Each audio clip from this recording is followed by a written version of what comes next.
अभी मैं I am the 11th generation in the family. जी जी।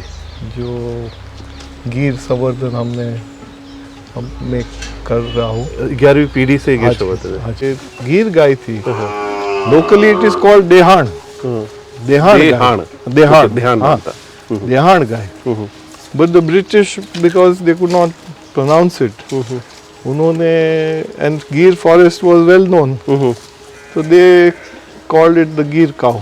अच्छा। तो जाफराबाद पोर्ट से एक्सपोर्ट होती थी तो वो जाफराबादी बफेलो बन गई, बट वो बफेलो जाफराबाद के है ही नहीं।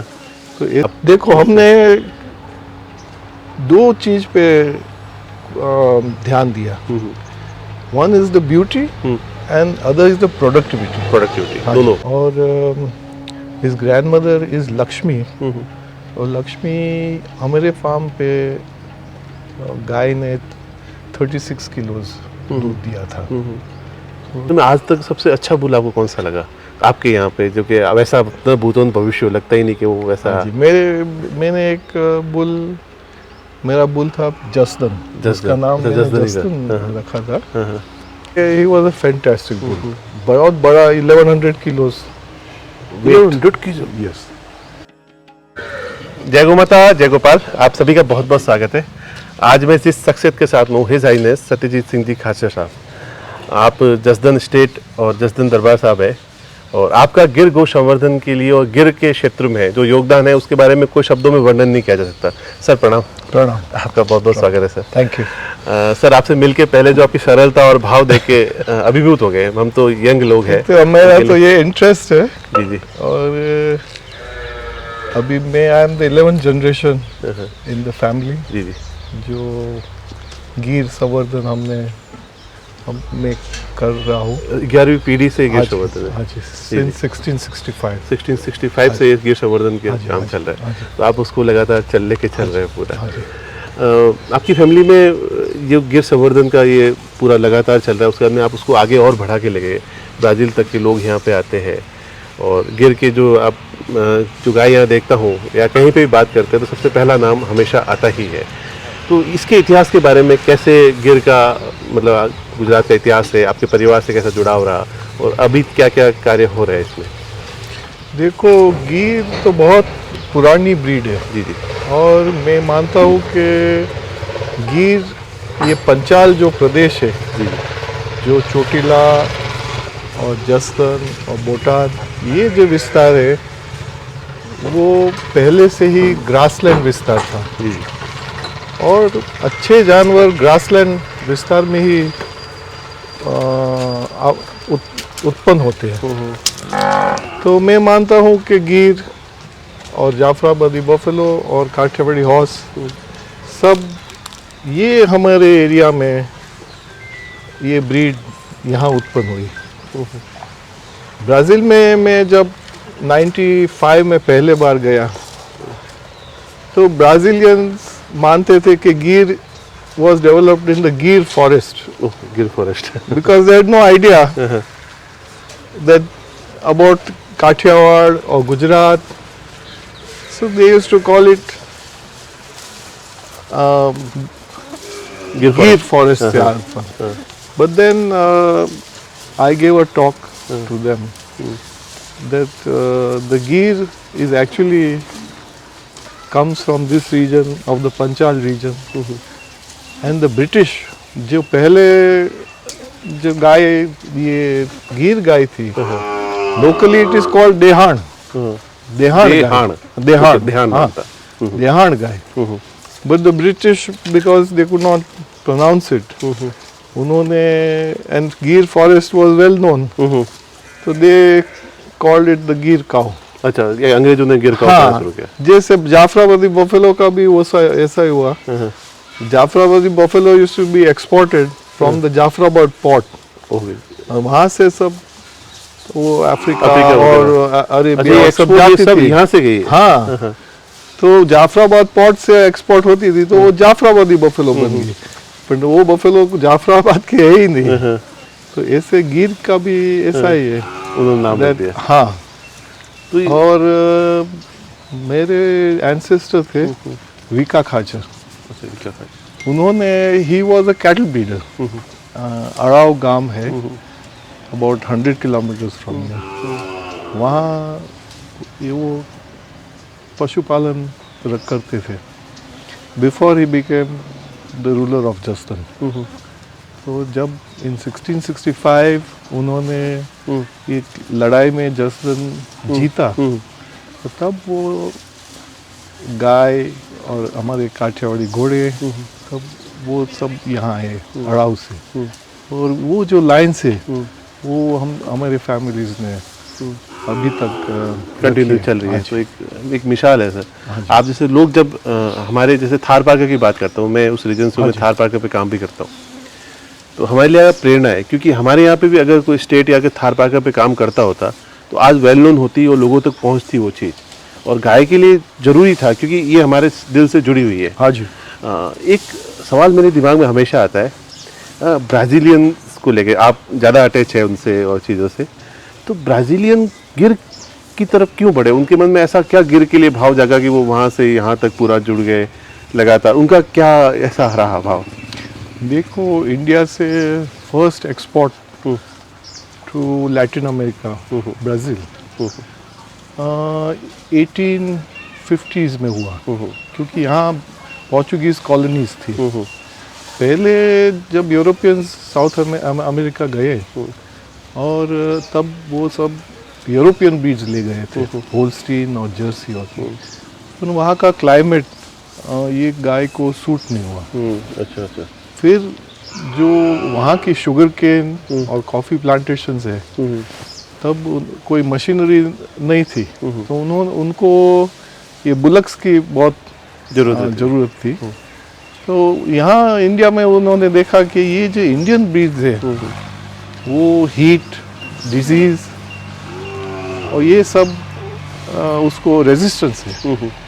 और इसलिए पहले वो 1850s में the first importation of Indian cattle to place to Brazil.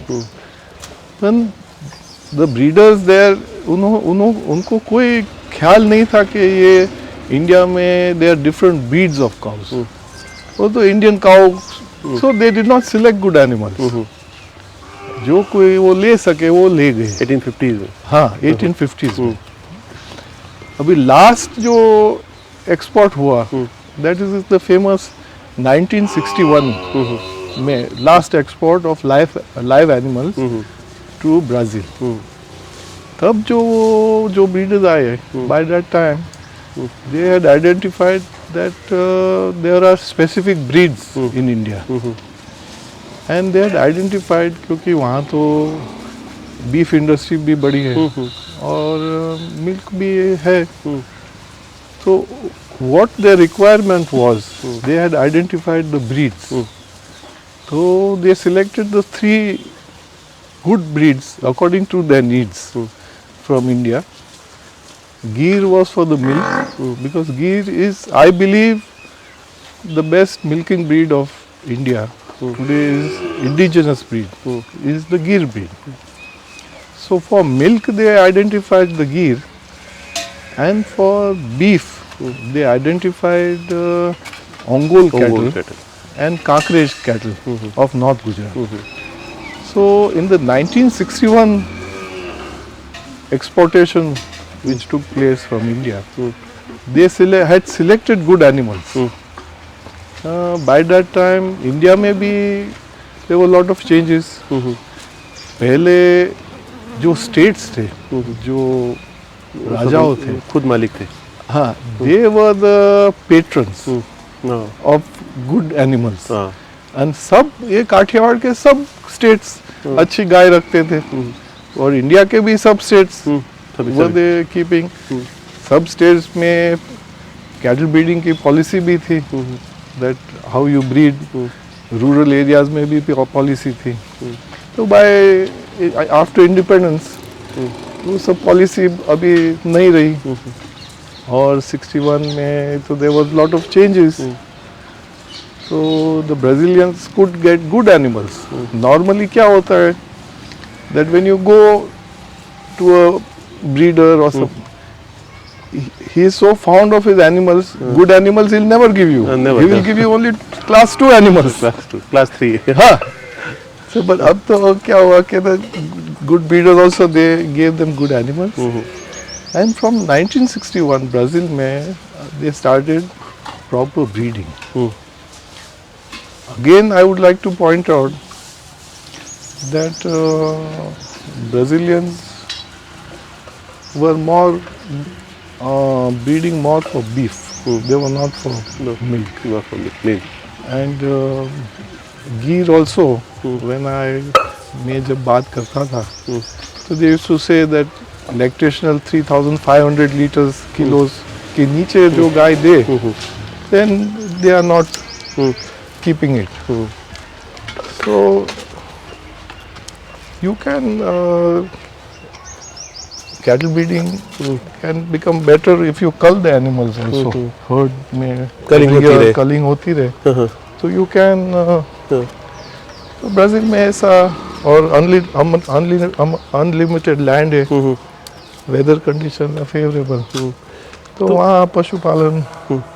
तो जो ये अखबारों में और नॉर्मल पशुपालकों के लिए जो आता है ना कि इतना दूध है, हाँ जी, ब्राज़ील में इतना दूध है, तो इसमें मैं तो ब्राज़ील गया नहीं थी, कितनी सच्चाई है, मतलब क्या वहाँ पे इतना दूध गिर में है? नहीं, जो ऑन एन एवरेज ब्राज़ीलियन गिर is giving little more milk than our ghee. Little more milk. ये What एक they बात are की showing is they are very selected animals which are fed on hormones. It's hormonal. It's always it's a hormonal based. And normally you milk that cow only once. Next lactation it's finished. Finish with So it is just a craze to become a champion. champion. Nothing. It's only But- craze. Huh. That cow in India, if it comes, it may give only 5 liters in 5 Indian liters. conditions. So it's not the. तो ये semen import और ये चीजें, उससे better तो Indian breed के जो Yes. Semen, Indian breeds, there are yet very good, some good animals. If they are selected, they could perform better than Brazil. Better than Brazil, Brazil से भी better perform. तो sir जब जसदन नाम आता है तो जो कैरेक्टर में, ब्रीड में या जसदन की गायों में क्या खासियत है? एक मतलब आप देखो, हमने दो चीज पे ध्यान दिया. One is the beauty and other is the productivity. Productivity, हाँ दोनों जी, ब्यूटी हाँ और जी. प्रोडक्टिविटी दोनों चीज ब्यूटी है पर प्रोडक्टिविटी नहीं है, तो उसका कोई मतलब नहीं है उसका। It is just a fancy cow. Right, किसान कैसे पालेगा हाँ. कोई? So the cow has to give good production, milk, plus it should look beautiful. तो ये दोनों हमने उनको पूरा ध्यान में रखा। हाँ, तो इस जैसे बुल की बात करते हैं, हाँ इसका जी. क्या नाम है सर? इसका नाम तो पुष्पानो है. पुष्पानु। हाँ जी. बहुत ये सुंदर है। 5 वर्ष का बुल है. हाँ. तो इस इसके पुष्पानु. मदर फादर और इसकी दादी वगैरह का हाँ जी. क्या नाम रहा?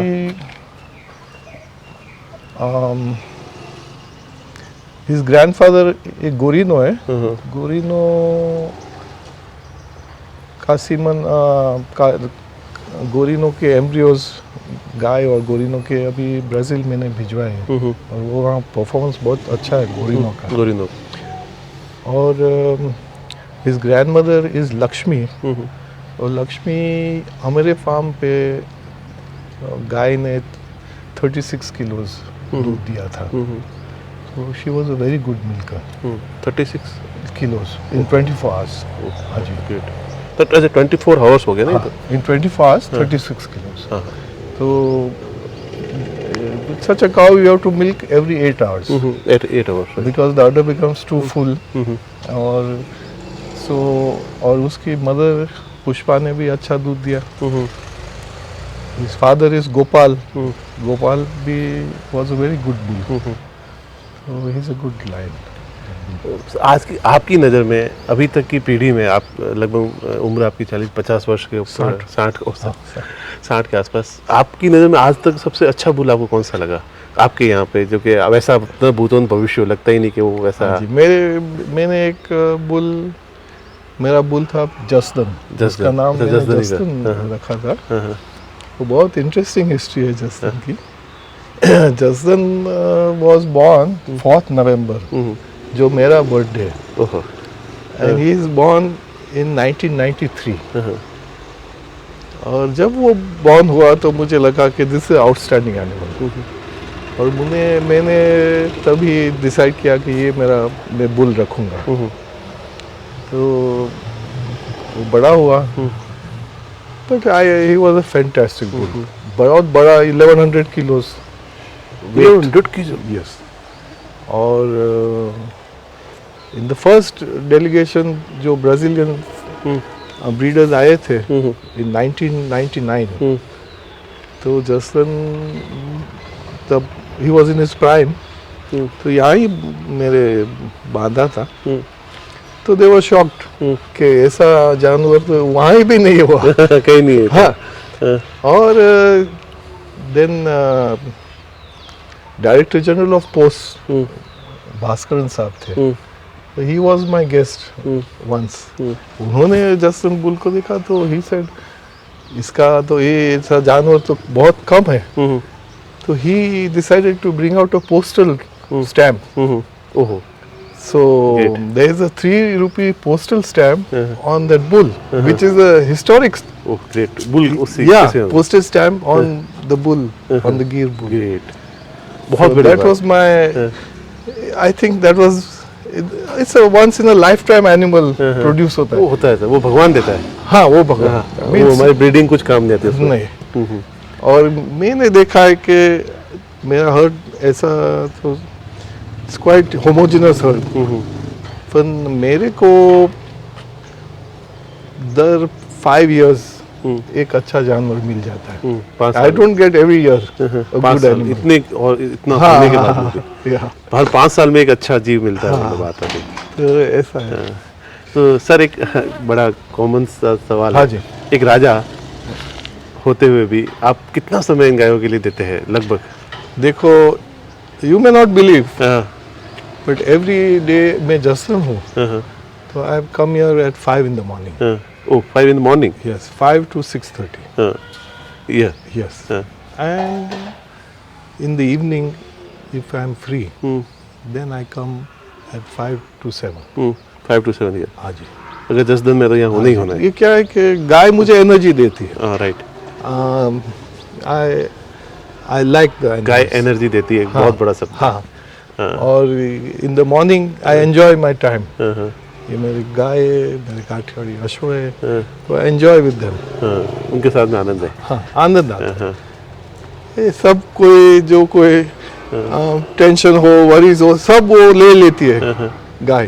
हाँ। तो दैट इज मजा। सर आज के समय में अभी बात कर रहे थे आपसे बैठे जब आते हुए, हाँ, survival of the dairy industry with the गिर कैटल्स, मतलब गिर गाय के साथ में, तो ये बड़ा एक चैलेंजिंग बात है। हाँ जी। तो इसके लिए कैसे कोई काम ब्रीडिंग करने वाला या फार्मर भी है, वो कैसे सर्वाइव करेगा इसमें? मुझे ऐसा लगता है that because the milk industry थोड़ी लॉपसाइडेड है, और गिर और cow milk does not get the same amount what buffalo milk, because it's based on fat, based on fat. and so with rising costs, feed costs, fodder costs, labor costs, to keep अपनी local guy is going to be very very difficult. Ultimately, I think only some religious places, because they get donations. Donations. And they keep the cow to get donations. Can they keep a cow? But for individual breeders, it is going to be very difficult unless you take a very holistic approach. Holistic approach. That is what मैंने देखा कि after my project of exporting embryos, that was finished. तो फिर मैंने सोचा कि how do we now move forward in India, means मैंने वो दे दिया, वो वहाँ रेट्स अलग है, दैट्स डिफरेंट। तो यहाँ कैसे हम दिस, तो इसलिए हमने गौ सेवा की कंपनी गो कृपा प्रोडक्ट्स, गौ सेवा का। हाँ वो बनाई। और जो पंचगव्य प्रोडक्ट्स है उसका कैसे हम वैल्यू एडिशन करें, और जो हम सक्सेसफुल होए तो we can give that same technology to other cattle breeders who can sustain. मैंने कोई ऐसा नहीं देखा कि दूध बेच के कोई ने प्रॉफिट किया इस लाइन में और सरवाइव हुआ। इवन उसका चारा खुद का हो, हाँ खुद जी। काम करता हो हाँ जी। किसान, बाकी तो बहुत मुश्किल अभी है। तो बहुत मुश्किल है, क्योंकि फीड का कॉस्ट अभी यहाँ green grass is 130 rupees 20 kilo 20 KG madam, या टुडे, बहुत कॉस्टली। तो बहुत कॉस्टली है। तो कैसे हम आप survive सर्वाइव कर सकते, और लैंड होल्डिंग्स बहुत छोटी हो गई, कम। तो फार्मर तो ग्रास नहीं ग्रो करेगा, वो तो कैश क्रॉप ही ग्रो करेगा, कैश क्रॉप के ऊपर है। क्योंकि उसको तो ही सारा लाइफ ही has to depend on that. तो that is the thing. Sir एक आखिरी सवाल आपसे, हाँ जी। गिर गाय को किस तरह से रख रखाव आप इतनी पीढ़ी से देख रहे हैं, आप इतने जीवन के लगभग 50 वर्ष आपने गाय के साथ बिताए समझते हुए, रख रखाव के लिए गायों को क्या आवश्यकता होती है? लोग बड़े बड़े शेड बनाते हैं, बहुत बड़ी बड़ी व्यवस्थाएं करते हैं, पंखे लगाते हैं, अलग अलग चीज़ें खिलाते हैं। इवन मेरे तो कोई काजू खिला रहा है, कोई और कोई मोरिंगा शहजन, या चलो ठीक है, फिर भी कोई अलग अलग तरह के आइटम जो खिलाते रहते हैं। तो क्या ये इन चीज़ों के बारे में आपका क्या कहना है, कैसे रखें? देखो, मैंने देखा कि गाय है वो एक सोशल एनिमल है, लाइक ह्यूमन, तो उसको तो हर्ड में ही रखना चाहिए, साथ में रहना चाहिए। और जो इंडिजिनस एनिमल्स है व्हाई दे आर पॉपुलर, वो पॉपुलर है because they can withstand the heat, they can withstand the cold, they have been bred that way. तो जितना आप नेचुरल रखो उतना जानवर भी अच्छा रहता है और हैप्पी भी रहता है, खुश रहता है। हाँ खुश रहता है। जितना तो नेचुरल एनवायरनमेंट। नेचुरल एनवायरनमेंट में रखो उनको। ये गिर को कोई पंखे और कोई स्पेशल फीडिंग की कोई जरूरत नहीं है। You have to keep them as natural as possible, they are very happy in that. खुले में चर के आगे 4 लीटर भी दूध दे रही है, हाँ जी, हाँ जी, तो बहुत आनंद है वो। हाँ जी। गिर के साथ पूरा जीवन बिता दिया आपने। इस गाय से क्या अपनत्व एक भाव होता है? क्योंकि इसे देखते ही हमें भी बड़ा अपनत्व सा भाव लगता है। आपका एक आध्यात्मिक फील, या वो एक चलो कमर्शियल या वो चीज़ें, वो सब दूसरी भाव होती है। आध्यात्मिक फील आपका क्या कहना है? नहीं, इसमें देखो मैंने देखा है दैट 2 जानवर मैंने देखे, गाय और अश्व, दे आर स्पेशल एनिमल्स। उन्होंने कोई ऐसा तत्व है जो आध्यात्मिक को तुम आप आगे बढ़ा सकते हो। आप जो कोई साधना करता है और ये सब करता है, तो गाय ऐसी चीज प्राणी है कि इसमें जो एनर्जी है, जो वाइब्रेशंस है, they are very helpful in that, I have seen. आणि दूसरा मैंने देखा दैट व्हेन यू, हम जब मैनी इयर्स आप ये जानवर से साथ रहो, तो जानवर का लैंग्वेज भी आप समझ सकते हो, उनका भी लैंग्वेज है। बिल्कुल लैंग्वेज, बिल्कुल। हाँ, ये हम नहीं समझ सकते, दूसरा आप बात दुखी हो है। तो वो भी दुखी होगी साथ। हाँ, ये लैंग्वेज। यस। तो उसका आंख में तुम देख सकते हो। यानी मेनी टाइम्स तो ये गाय अपने पे बैड लक पड़ने वाला है, वो ले लेती है। हाँ, मैं ऐसा सर, मानता हूँ। आज तक ये बात मैंने सोशल प्लेटफॉर्म पे कही नहीं। हाँ जी। मेरे जीवन की बात करता हाँ हूँ। जी। मेरे नानी मुझे बताते हैं, जब मैं 6 महीने का था या 3-4 साल का था, 3-4 महीने का था लगभग, तो पहले खुजली एक हाँ। बीमारी हुआ करती हाँ जी। थी। मेरे बहुत ज़बरदस्त हुई। तो उसमें ऐसी स्थिति थी कि ये लड़का बचेगा कि नहीं बचेगा, वो तक बात आ गई थी। तो मैं ननिहाल था, तो उस समय पुराने ज़माने में बच्चा जब ननिहाल में कुछ हो जाता है तो बड़ा मैनी, हमारे मारवाड़ में मैनी कहते हैं। तो मेरी नानी बड़ा परेशान हुई कि अभी बच्चे को यहाँ पे कुछ हो गया। तो मेरी नानी आज भी गाय रखती है, उनके पास में 8-10 देशी गाय हमेशा रहती है। तो उन्होंने वो गाय के आगे हाथ जोड़े कि मेरे इस बच्चे को बचा देगा। मतलब वो गोमाता के प्राण उस रात को गए और मेरा जीवन उसके बाद में बीमार नहीं पड़ा। ये मेरी नानी आज भी बताती है। तो इससे बड़ा दुख क्या लेगा? हाँ, तो मैंने भी ये देखा है कि जो माने कि न माने पर ये जानवर अपना मालिक का दुख ले लेती है। और ये स्पेशल जानवर है। स्पेशल है बिल्कुल। एक अलग ही फील है। मैं जब इस लंपी में हमने बहुत भाग दौड़ की थी, 2-2.5 महीने हम सभी कोई घर पे नहीं थे। जब वो जाते हुए जब उसके प्राण गाय के बड़ी मुश्किल से छूटते, हम देखते हैं ना उसके नॉर्मल जीव की तरह प्राण नहीं छूटते, नहीं छूटते, मतलब तड़प के। तो जब घाव पेट में होते तो हम उसको जाने के लिए भी हम हाथ जोड़ते थे, उसको तड़प पलट के कोशिश करते थे। तो जिस भाव से वो देखती थी ना कि मुझे बचा लो, वो मतलब अपनत्व वाला ही चीज़ थी कि भाई ये वास्तव में है, भगवान ऐसी कोई बीमारी फिर ना करे। सर, बुल सिलेक्शन या कोई नया आदमी काम कर रहा है, उसके लिए आपकी क्या राय होगी कि बुल कैसे सेलेक्ट करे या गाय कैसे सेलेक्ट करे? नया कोई लड़का हो या नया कोई शुरू करना चाहता है उसके लिए। पहले तो देखो,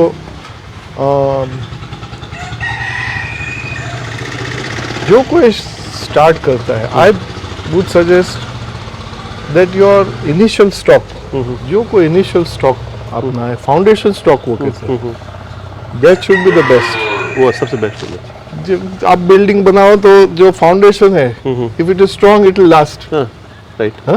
तो सेम ये कैटल और एनी ब्रीडिंग वही है कि your foundation stock should be very good. इसलिए ये पेडिग्री हम देखते हैं। पेडिग्री का क्या महत्व है? That we see the pedigree कि इसका पेडिग्री में क्या क्या है। ब्रीडर को पहले तो जानना चाहिए कि उसको क्या चाहिए, ये जानवर से क्या लेना है, दूध लेना है, ब्यूटी लेनी है, क्या लेनी है, क्या लेना है, अडो स्ट्रक्चर लेना है, क्या लेना है। फिर आप पेडिग्री देखो, और जो फाउंडेशन स्टॉक है that is your main stock. So मैं तो आपने जो पहला प्रश्न पूछा कि भाई infrastructure, I always tell that you invest in animals, not in infrastructure. The infrastructure will just stand. If you have good animals, then you will. Infrastructure अपने आप हो जाएगा। हाँ। So you invest in infrastructure. तो India में problem क्या है? That people don't want to invest in good bull. नहीं, राइट है, सही बात। वो लोग मानते हैं कि भाई why so much costly? But English में एक कहावत है, bull is half your herd. Half your herd. The value of the bull is half the value of your herd. होनी चाहिए। हाँ, क्योंकि it's the bull which will improve the next generation. अच्छा bull है तो your generation, future generation will improve. So when you select the bull, you have to see first the pedigree, दूसरा उसका structure कैसा है। देखो, bull should be like a man. Oh, एकदम। Not like woman. It should be it just should like be manly, masculine. If it's feminine, it's not a good bull. He will not pass on the characteristics. So when you select a good animal, ये सब देखना, structure, body structure देखना है, each breed के characteristics जो है, वो भी सब देखना है कि भाई it fulfills all the breed characteristics. इसकी हाइट तो मेरे बराबर है पूरी। अच्छा, क्या ये तो अभी आप जो if you come after 2 years, he'll be more bigger. अभी इसकी एज 4-5 साल है। 5 साल। मेरे फादर पूरा जीवन समर्पित गौशाला के था उनका। सर, तो वो एक बात मुझे 1905-1904 की बात होगी, गौशाला के चेयरमैन ने, उससे पहले की बात हुई। तो वो कहा करते थे कि भरत, एक दिन ये जो बुल होते हैं ना, इनकी कीमत करोड़ों में होगी, और होनी ही होगी। और दूसरा, हम लोग कोई भी कहते हैं ना कि गाय के लिए मैंने ये किया, गाय के लिए मैंने ये किया, हमने नहीं किया। आदमी अपनी मजबूरी में, उसकी मजबूरी है कि वो बीमार हो रहा है, उसकी स्थिति खराब हो रही है, वो सर्वाइव नहीं कर पा रहा, जी नहीं पा रहा, इसलिए वो गाय की तरफ आता है। बाकी कोई ऐसे आज के टाइम में कोई किसी को पूछता ही नहीं है तो ऐसे थोड़ी आ जाएगा। ये सच्चाई है। सर, बहुत बहुत धन्यवाद है आपका, आपने इतना समय दिया हमें, बहुत अच्छा लगा सर, आनंद आ गया। प्रणाम। जय गौ माता। जय गौ माता।